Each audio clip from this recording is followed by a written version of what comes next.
Welcome back. All right, so the hockey gods hated me tonight. First off, you can see the ridiculousness here, and then four of the first six games went to overtime. So I was like, I did my best, y'all. I did my best. I even said y'all. So there you are. So we're gonna go ahead and speaking of y'all, we're gonna talk about the team from Texas first.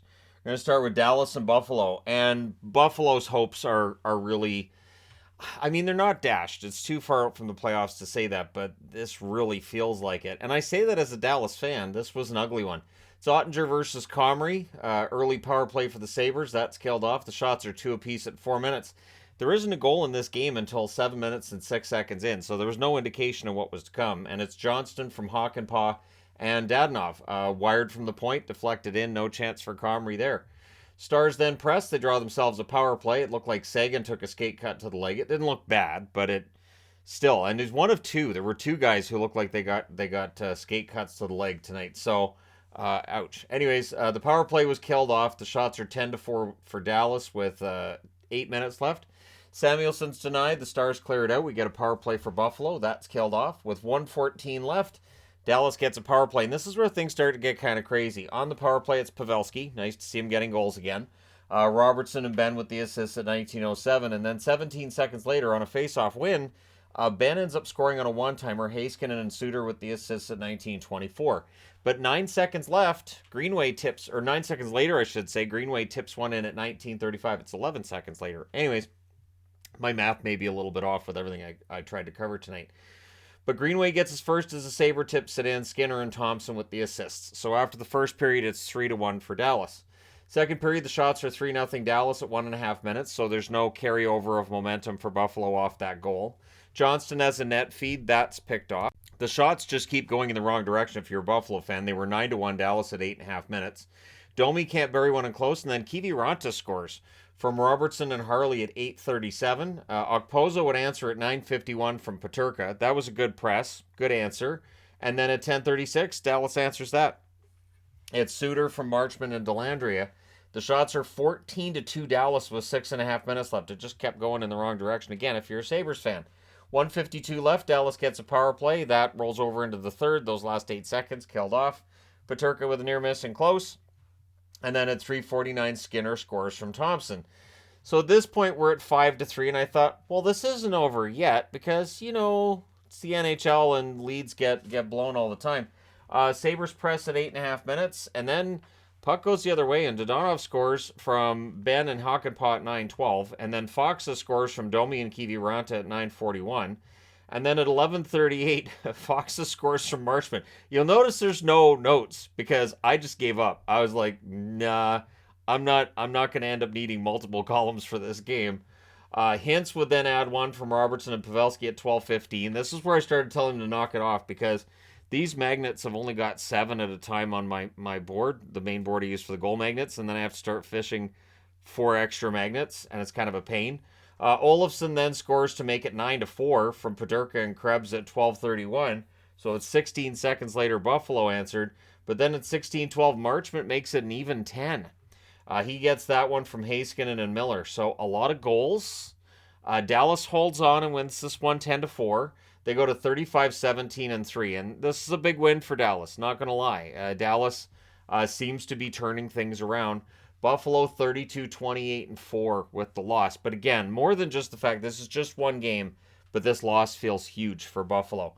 3 stars in this one, Ben, Robertson, and Dadonov. Shots in this one, 16-9 Dallas in the first, 18-5 Dallas in the second, 15 shots each in the third.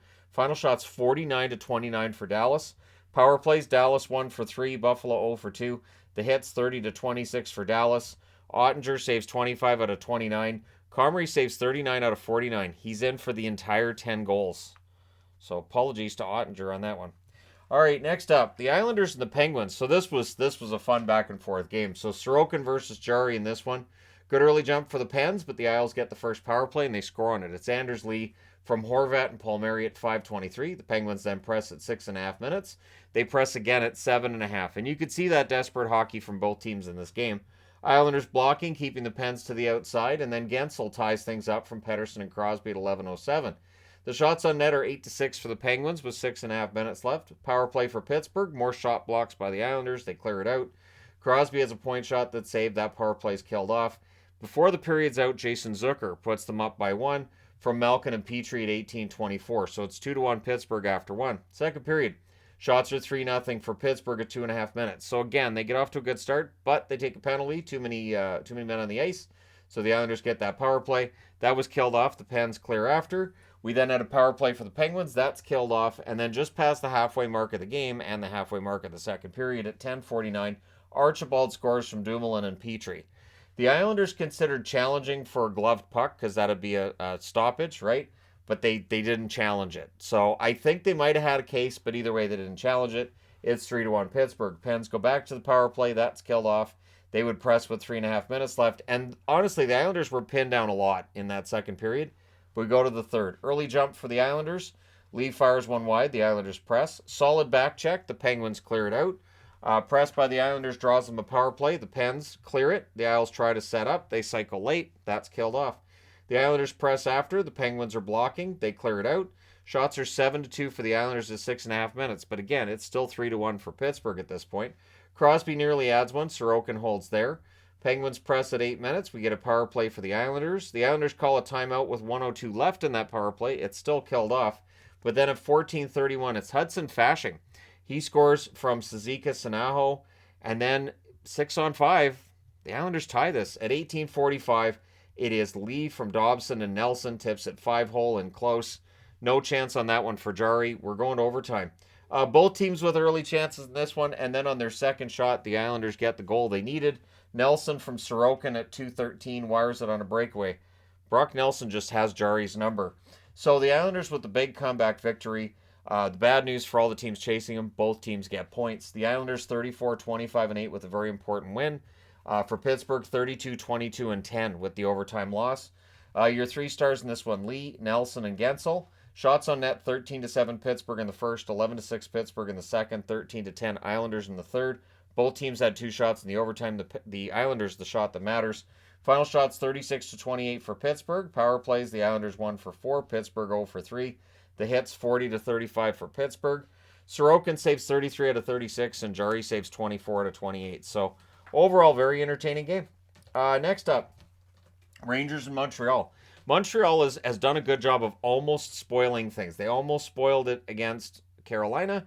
Now they almost spoiled it against the Rangers. So it was Shesterkin versus Montembeault. 35 seconds in, Caden Gooley. He scores from Gurianov and Pitlick. We then had a power play for the Rangers not long after, and they would score on it. It's Lafreniere, tips it in front. Fox and Panarin with the assists at 3:16. So I think that's 15 goals now for Lafreniere. He's having a good year. Rangers press for the lead. Harper has a shot that's held during a press. The shots on net are 6-4 for Montreal at 9 minutes. The Rangers go back to the power play. There's a shorthanded Habs rush. Harvey Pinard fires it wide. That's killed off. Again, I love Harvey Pinard's game. Looking forward to seeing him hopefully in their lineup for the full season next year. Rangers press with 5 minutes left, but at 17:02, Belzile, who's all of a sudden found a scoring touch, he scores from Gooley, so that makes it 2-1 in favor of Montreal. Rangers press in the final minute, and Patrick Kane hits a post. But going to the second period, it's 2-1 Montreal. It doesn't last that way, though. 48 seconds in, so another first-minute goal. This time it's the Rangers. Jacob Trouba, Panarin, and Kane with the assists. So Patrick Kane with his first point as a Ranger on that goal. Shots are 2-1 Rangers 4 minutes in. We get a Habs press at 6 minutes. We then had a power play for the Rangers.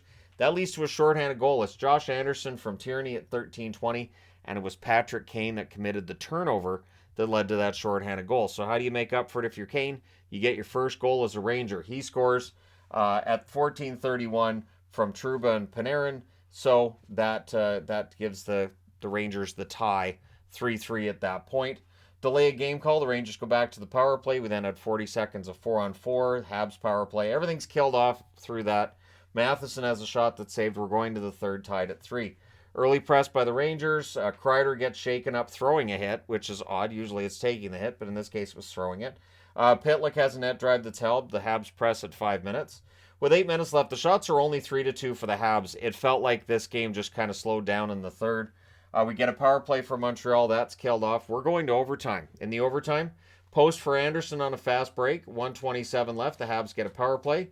There was a post for Hoffman, and then after that, he was denied yet again. So we go to a shootout. In the shootout, the only one that scores is Mika Zibanejad, and that is your winner. The Rangers win this one in a shootout 4-3. They go to 36-19-9 with that win. With the shootout loss, Montreal drops to 26-33-6. Your three stars in this one: Zibanejad, Goulet, and Panarin. The shots on net: 12-9 Montreal in the first, 14-6 Rangers in the second, 7-5 Rangers in the third. Both teams had three shots in the overtime. Final shots: 33-26 for the Rangers. Power plays: New York goes 2 for 4. Montreal goes 0 for 3. The hits were 19-19. Shesterkin saves 23 out of 26. Montembeault saves 30 out of 33. So Montembeault with a solid game, and Montreal earns themselves another point.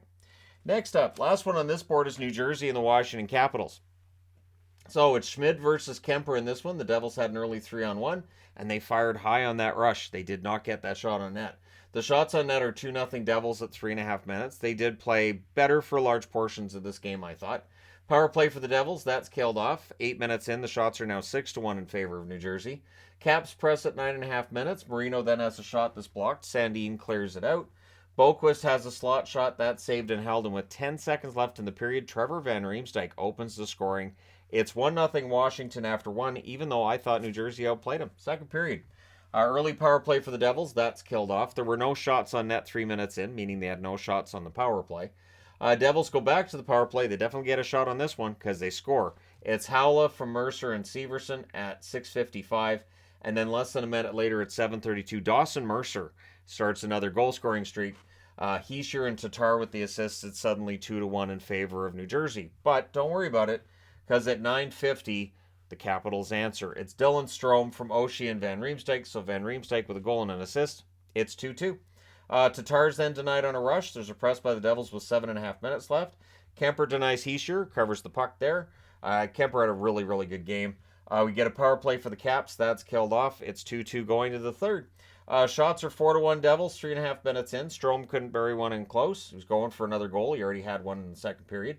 Bastian has a rush chance, that saved. The Devils press with 9.5 minutes left. Sherry fires one wide on a rush.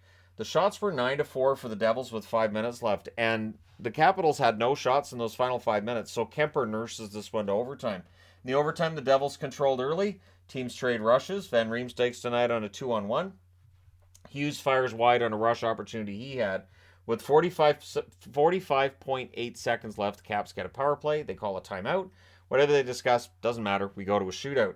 In the shootout, it's Timo Meier with the winner. So New Jersey wins this one 3-2 in a shootout. They go to 42-16-6 with the win. Washington gets a point. Remember, they're still in the race.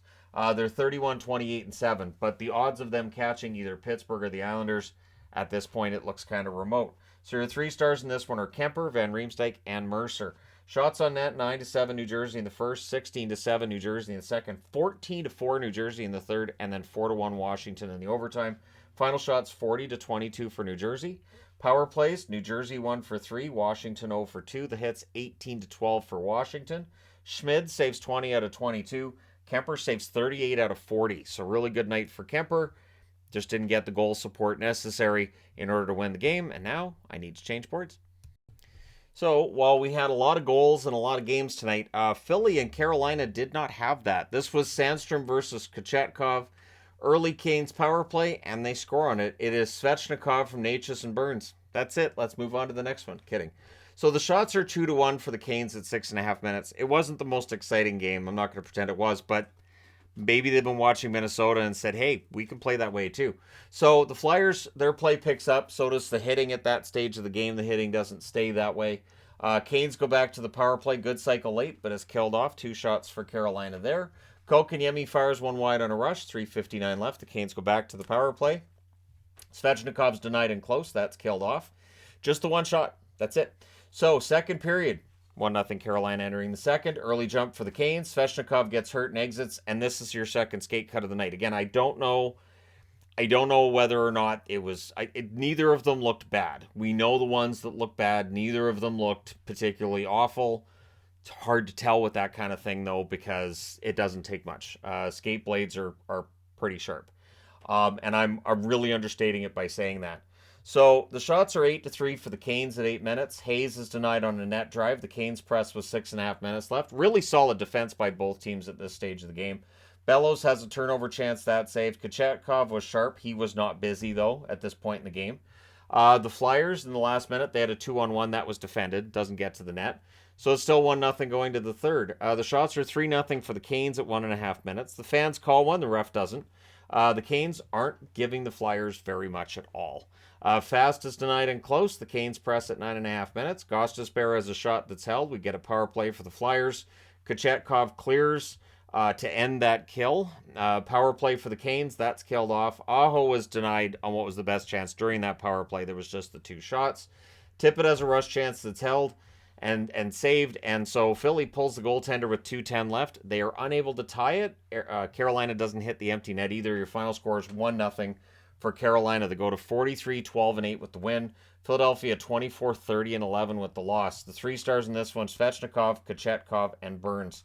I would have given Sandstrom one of the stars personally. That's just me. Shots on net, 6-6 in the first, 15-7 Carolina in the second, 8-6 Carolina in the third. Final shots, 29-19 for Carolina. Power plays, Philadelphia 0-1, Carolina 1-4. So nobody had anything 5-on-5 tonight. Hits, 21-8 for Philadelphia. Sandstrom saves 28 out of 29. Kochetkov saves his 19th for his 4th career shutout and his 4th shutout this season as well. So again, Kochetkov's their goaltender of the future, and for tonight, he didn't have to do that much. It was kind of a quiet game. Next up, Vegas and Tampa. This was not a quiet game. A lot of penalty minutes in this one. So it's Quick versus Vasilevsky, and 27 seconds in, Kolasar opens the scoring. Bluger and Howden with the assists. The Bolts look to respond, and eventually they do. At 4:28. It's point from Kucherov and Stamkos. The shots on net are 3-2 for Tampa at 7.5 minutes. So that's 2 goals on the first 5 shots. And so you're asking yourself, are these goalies going to have a rough night? One of them did, and it wasn't Jonathan Quick. Pressed by Vegas with 9.5 minutes left. Smith's denied by Vasilevsky but from the slot. Tampa Bay presses with 5.5 minutes left. We get a power play for Tampa. Shorthanded Smith rush is saved. That power play is killed off. It's 1-1 after 1. Second period. Paul has a net feed that's picked off. Good early play by the Bolts. The shots are 5-0 in their favor at 3.5 minutes. They get some pressure at the 5.5 minute mark. Kolasar clears a dangerous rebound that, if another team had gotten it, it's in the back of the net. Shots are 8-1 for Tampa Bay with 8.5 minutes left, but Vegas presses with 6.5 left.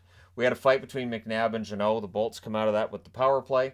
Aggressive penalty kill by Vegas. That's killed off. The last minute, there's a press by the Bolts. And eventually they get a power play with 21.3 seconds left. But there's a penalty called on Stamkos at the horn. So 1:38 of 4-on-4 is how you start off.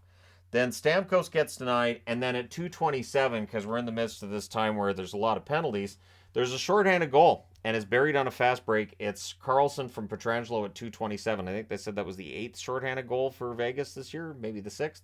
Anyways, Vegas finishes the kill, and then we had a power play for Vegas, and they score on that one. It is Stevenson from Theodore and Smith at 5:39, so that makes it 3-1.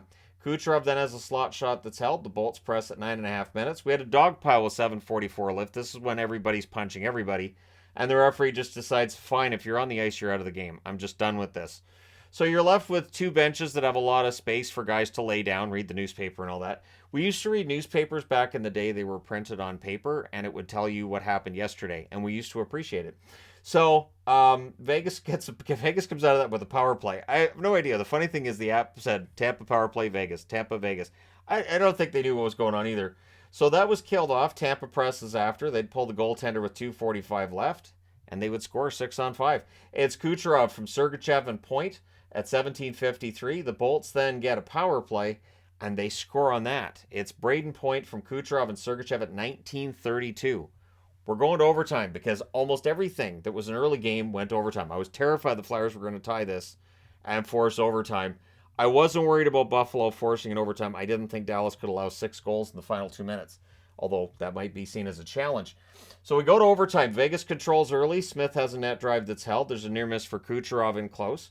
Points denied. The Bolts cycle. Barbashev mishandles one. The Bolts rush the other way. And then Vegas gets the puck back. And I think it was a trip that the fans wanted. So they start chanting, ref, you suck, because now Vegas has the puck.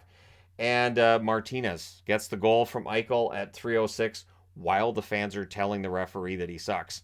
So that counted. Your final score is 4-3 for Vegas in overtime. They go to 39-20-6. on the season. For Tampa Bay, 38, 21, and 6. These teams are very close in record, very close in the way they play, and they were very close in penalty minutes tonight. It was like, I don't know, 800. It was a lot. It was a lot of penalty minutes. It was some 80s night in this one with the penalty minutes. 3 stars in this one. Jonathan Quick, the first star. Point and Kucherov, the second and third star. Shots on net, 10-8 Tampa in the first, 9-5 Tampa in the second, 17-9 Tampa in the third, and then in the overtime, the shots are 3-1 Vegas, and they get the shot that matters. Final shots 37-21 for Tampa. Power plays, Vegas 1 for 2, Tampa Bay 1 for 5 hits, 36-33 in favor of Tampa. So I don't think anybody's going to belittle Jonathan Quick's effort tonight. 34 saves on 37 shots. Though you may hear people say, well, they had a 2-goal lead and then they blew it because Jonathan Quick. That may be out there. Vasilevsky, 17 saves on 21 shots. Much like Hellebuck, Vasilevsky's numbers seem to be heading in the wrong direction over the last month and a half. And I don't know if that's reflecting on him or reflecting on the team in front of him. All right, next up, Edmonton. So this is your upset of the night, and the reason I'm wearing an Oilers jersey, which may throw people off because they'll be like, isn't he a Boston fan? Hey, I can acknowledge the big win tonight was a team that played against Boston. Plus, it's not like Boston's in any danger now. It's not like you can look at this and go, oh, now they may not win the division. So it's Skinner versus Swayman. Early jump for the Oilers, but on their first shot, Boston gets on the board. It's Marchand from Pasternak and McAvoy at 3:51. And that was 5-hole on a rush. Shots are 3-2 for the Oilers at 6.5 minutes. Ryan has a shot that's blocked. The Bruins clear. We get a power play for Boston. It's killed off. No shots for Boston on that power play. Pushing after a hold by Skinner, the Bruins go back to the power play. They cycle. The Oilers block, and then they scored. But it's challenged for offside, and yes, it's an offside, so there's no goal, and then the Oilers finish the kill. And that was the end of the power plays for Boston tonight. They didn't get any more. Foegele fires one wide on a break. Fredericks denied. Skinner holds. We get some pushing after that. Bergeron had a last-minute chance that was saved, and then at 19:59, with 0.3 seconds left on the clock, Pasternak scores from Krejci, makes it 2-0 Boston after 1. Second period, Bruins press at 2.5 minutes. Lindholm has a shot that's caught and held, but that's the only shot Boston has on net in the first 5 minutes. The shots are actually 3-1 for the Oilers at that point. The Oilers press at 5.5 minutes, and then they get a 4-on-1, and this was one of those turnover chances that Boston just can't have that happening. Bouchard scores his first of the season from Janmark at 10:44. So when it's a 4-on-1, you can kind of get the goal magnet ready and know that it's probably going on the board. Oilers then look to tie it. The shots are 6-5 in their favor with 7.5 minutes left. The Bruins press with 6.5 minutes left. The Oilers get some pressure of their own with 2.5 left. There's a 2.5 minute plus shift for McAvoy, but the Bruins cleared it out. They were, in their own zone quite a bit there. Bertuzzi then has a one-timer that's saved. It's 2-1 Boston after 2 periods. I believe this is the first time all season that Boston has lost in regulation when they've led after 2. Eventually, those zeros become 1s and 2s and 3s. Eventually, those zeros get erased by the end of the year. So the shots are 2 apiece at 4 minutes. Yamamoto's denied as the Oilers press, and then at 6:08, McLeod scores from shore to tie it. And the Oilers had momentum as they're seeking the lead.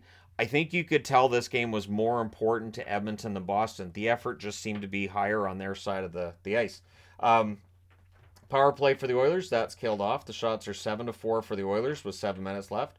Orlov has a backhand that's caught and held. And then Darnell Nurse scores what would prove to be the winner from Ceci and Draisaitl at 15:11.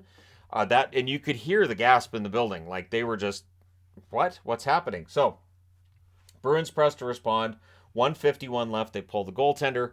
Pasternak had a one-timer that was held. That's about as close as they get. Edmonton wins this one 3-2. They avenge the loss of the same score that they had at home against Boston. So they go to 36-22-8 with the victory. Boston 49-9-5 with the regulation loss. 3 stars in this one: Nurse, McLeod, and Pasternak. Shots on net 10-5 Boston in the first, 8 apiece in the second, 10-9 Boston in the third. Final shots are 28-22 for the Bruins. Power plays: Boston 0 for 2, Edmonton 0 for 1. The hits 33-31 Boston. Skinner saves 26 out of 28. Swayman saved 19 out of 22. I thought both goaltenders played well, and in the end, Boston takes the loss. So kudos to the Oilers for playing a really good road game. All right, next up, San Jose and St. Louis. So at this point, there are 8 games on at the same time, and then it became 10 games on at the same time. And I mean, there's only so much that can be followed, right? So first period in this one, Kakkonen versus Binnington. I always throw that out there because there's always people like, why didn't you talk about this? I may not have seen it, is usually the answer. So early power play for the Sharks, that's killed off. The shots are 2 apiece at 3 minutes, but the Sharks had some momentum. They get 7 straight shots in this. Binnington's the reason it's 0-0 until Karlsson buries his 20th of the season. Barabanov with the assist at 10:23. Krug then answers from Thomas at 12:31. He wires that one on a rush, so it's 1-1. Power play for the Sharks. We then get 1:12 of 4-on-4. The Blues would have the power play after that. Blues cycle. Kakkonen holds. All is killed off in that. Hurdle then has a shot that's tipped wide. Parayko to Levo was blocked on a 2-on-1. It's 1-1 after 1. Second period. Karlsson's denied early. We get a power play for the Sharks. Falk's then denied on a 2-on-1. Pouliot has a shot that's held. Late cycle, that power play's killed off. 4 shots on that power play. And then Sammy Blais would score from Parayko at 10:06. So that makes it 2-1. It doesn't stay that way at 14:31. Hurdle would answer from Barabanov. Buchnevich then had a chance that was held later in the period. It's 2-2 after 2. Third period. Sharks press at 2 minutes, but at 2:53, Jacob Vrana, his first as a St. Louis Blue, he bounces that one in off Kakkonen. Buchnevich and Kapanen with the assists on that. Kyrou then nearly adds another on the next shift. Barabanov is a net feed. That's blocked. We get a press by St. Louis 4 minutes into the period. Vlasic has a screenshot that's held. Vrana had a rush chance that was saved. The Blues press. This is good. Seeing Vrana being back to kind of being Jacob Vrana is important, and we'll see if that ends up being a great pickup for St. Louis. Hurdle ties it, but it's with a high stick. And this is where I think my favorite exchange of the night was between Darren Pang and Erik Karlsson.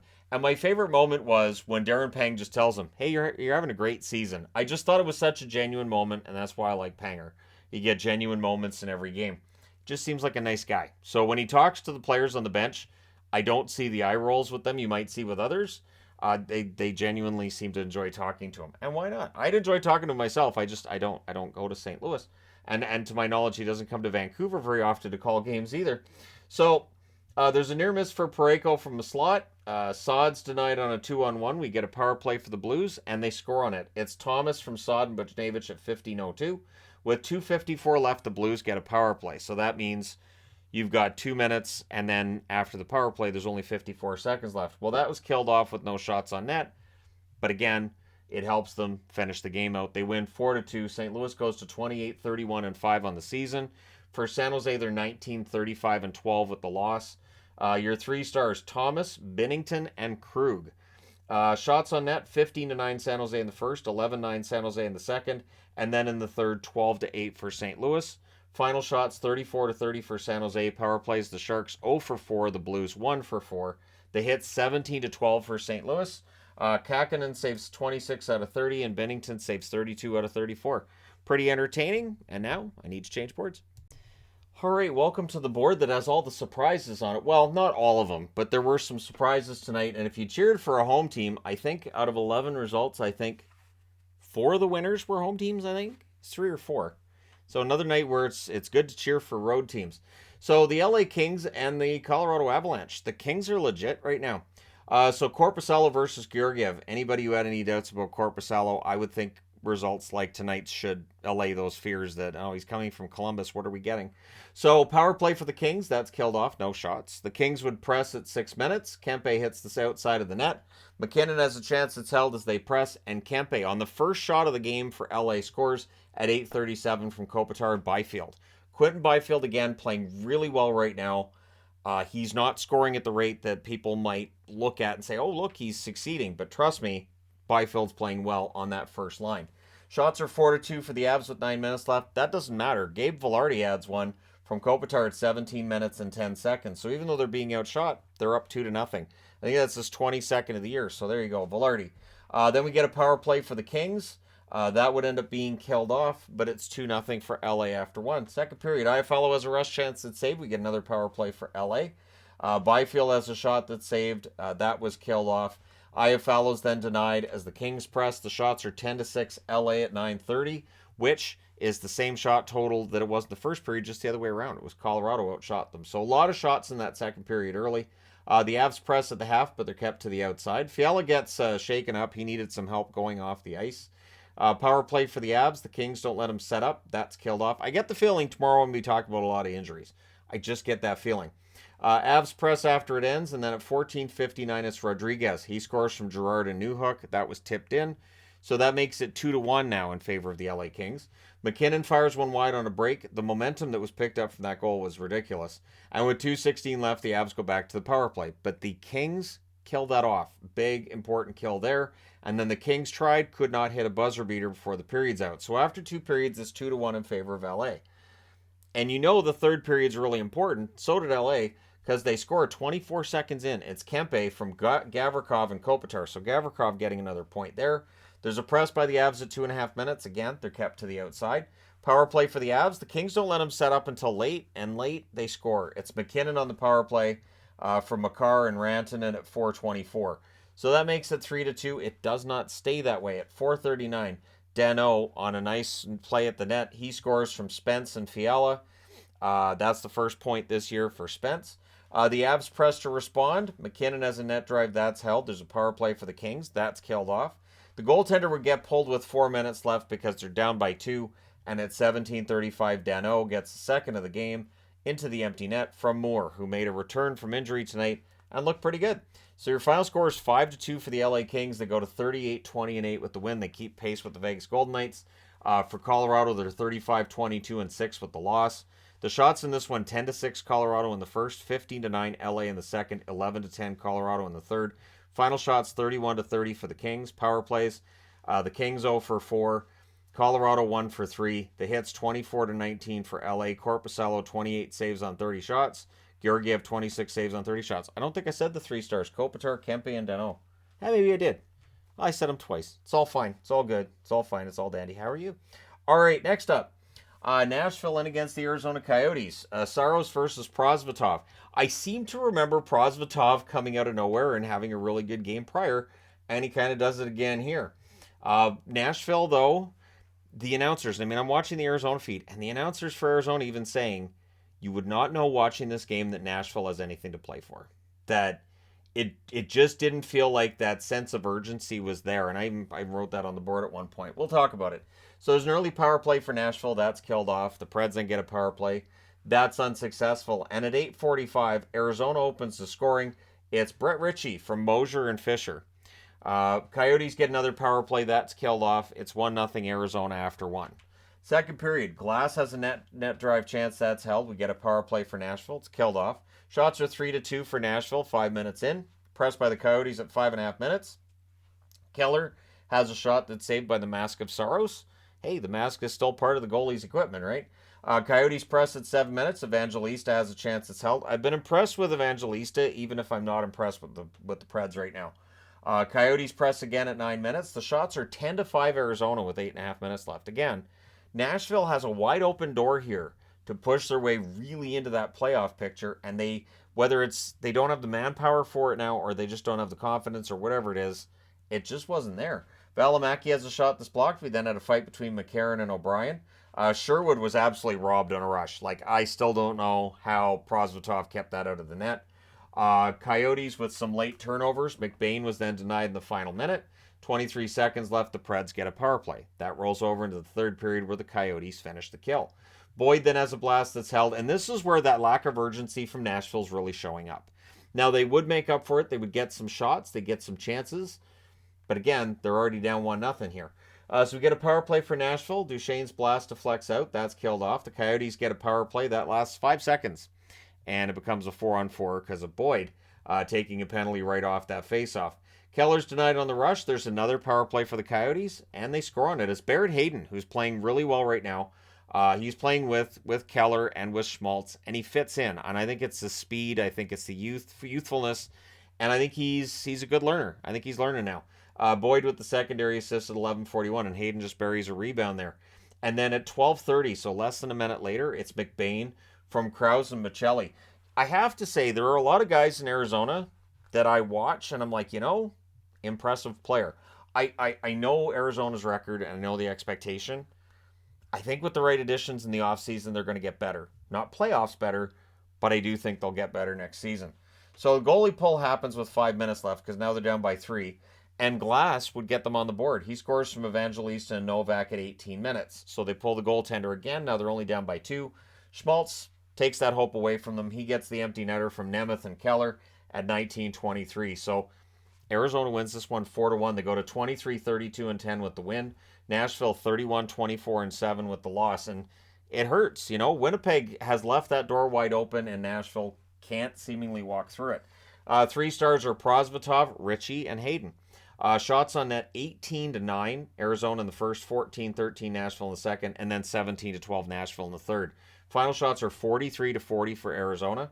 Power plays, Nashville 0 for 6. Really stands out there. Arizona 1 for 4 of the hits, 25-24 for Nashville. Saros saves 39 out of 42, and Prosvetov saves 39 out of 40. So, kid comes in and plays well again. And for Arizona, I'm sure their fans are excited that they won another game, and they might be threatening to pull themselves further ahead in the standings. A lot of them at the bottom are doing that right now, though. All right, last game of the night. Ottawa in against Seattle. This ended up being a really just wild game, and by which I mean the opposite of a Minnesota wild game. So Sogard versus Grubauer, gritterly back and forth, but at 4 minutes and 10 seconds, Pinto gets a goal. That's from Holden and Chicker, and he buries the rebound on that one. Shots are 5-1 Sens at 8 minutes. The Kraken press at 7 minutes. Sogard makes saves there. And then at 8 minutes and 10 seconds, Chychrun scores from Holden and Stutzla. So Holden with a couple of helpers, Chychrun with a goal and an assist already. And then at 8:26, Patrick Brown gets his first as a Sen. I think this is his first game as a Sen as well. Joseph with the assist. And this is where Dave Haxtell says, I've seen enough, and he calls a timeout for Seattle. It was the right call. Seattle was out of sorts. They'd allowed 3 goals on their first 8 shots as well, so Grubauer probably a little out of sorts as well. We get a power play for the Sens. Tanev with a shot block with 1 foot, and then he shot blocked with the other. That didn't look like fun. But they kill it off, and then McCann, or before they kill it off, McCann scores shorthanded 11:56, and then the Kraken finish the kill. So they get the shorthanded goal to make it 3-1. They finish off the penalty kill, so they don't have to worry about it being 4-1. 51.6 seconds left, though. There's too many Seattle players on the ice. Seattle goes to the box, sends to the power play.